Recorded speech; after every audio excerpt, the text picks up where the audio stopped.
What is going on, everybody, and welcome back. So yesterday, guys, Tilray got some really good news.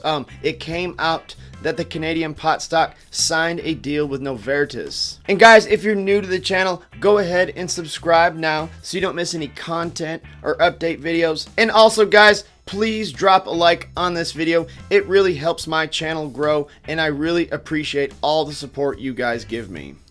So Novartis, guys, it is a multinational pharmaceutical company, and they're based out of Switzerland, okay? So Tilray investors can view this as a very bullish thing for the long-term game, you know, especially if they start to distribute and even co-brand some of their products. You know, Novartis is a great investment and a great company to be involved with, guys. They have a $198 billion market cap, always been known as a dividend aristocrat. They pay a 3.41% yield. And of course, guys, Novartis, they really took their biggest blows back over the summer during June and July, but have actually traded very well over the past couple of months.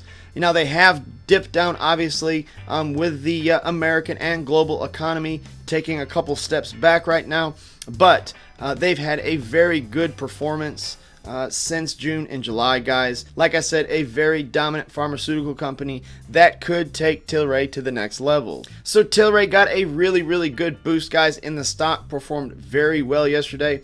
We will get to that in just a moment, but let's talk about this article a little bit. They signed a deal with Swiss drug maker Novartis to distribute its medical marijuana. So at open, guys, Tilray jumped about 16%. And shares of Novartis actually dipped a small fraction. And then, so Tilray will be working with Sandoz. That's Novartis generics division.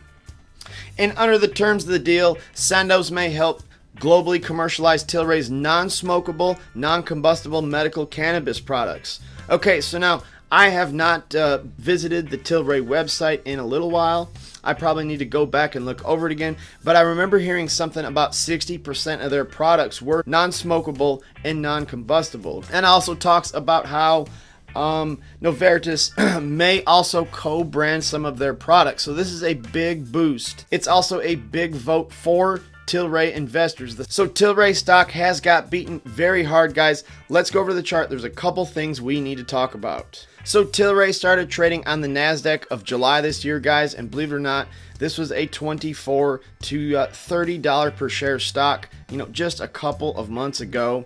And a lot of you probably remember this, guys. It famously run up to $300 in one day. I want to say it started trading around the $100 to $120 range that day.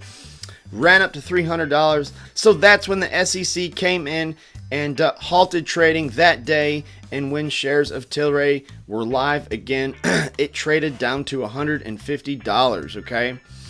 And so since that time, it has really failed to recover to get to those levels again. And it has really gotten beat up really hard in the month of December, okay? I mean, it was trading pretty steadily in the $100 range, and now, like I said, it's dropped down into the 60s. So since we are on the subject of Tilray, guys, I think it is very important to anybody that's interested in investing in, or anybody that already has a position in Tilray, that we talk about this just for a brief moment. So the lockup in Tilray, guys, following its initial public offering, does expire on January 15th of 2019. So Tilray investors actually have less than a month to decide if they're going to hang in there, try to make it through the lockup expiration date, or are they, going to sell off and try to move on? So this will tempt, investors to try and cash in. I think the popular opinion is that Tilray is going to see another big significant drop. However, there is another school of thought that floats around Wall Street that thinks Tilray will not be affected very much by their lockup expiration. But please be aware of that date. If you're an investor in Tilray, you might want to do some thinking. You might just want to think about your strategy in case the stock does drop massively on the 15th of January. But I will be staying on top of this partnership, guys, and any kind of news and updates that come in with this, I will be sure to make update videos, once they come in. So anyways, that's all I got for today, guys. Thanks for watching the video.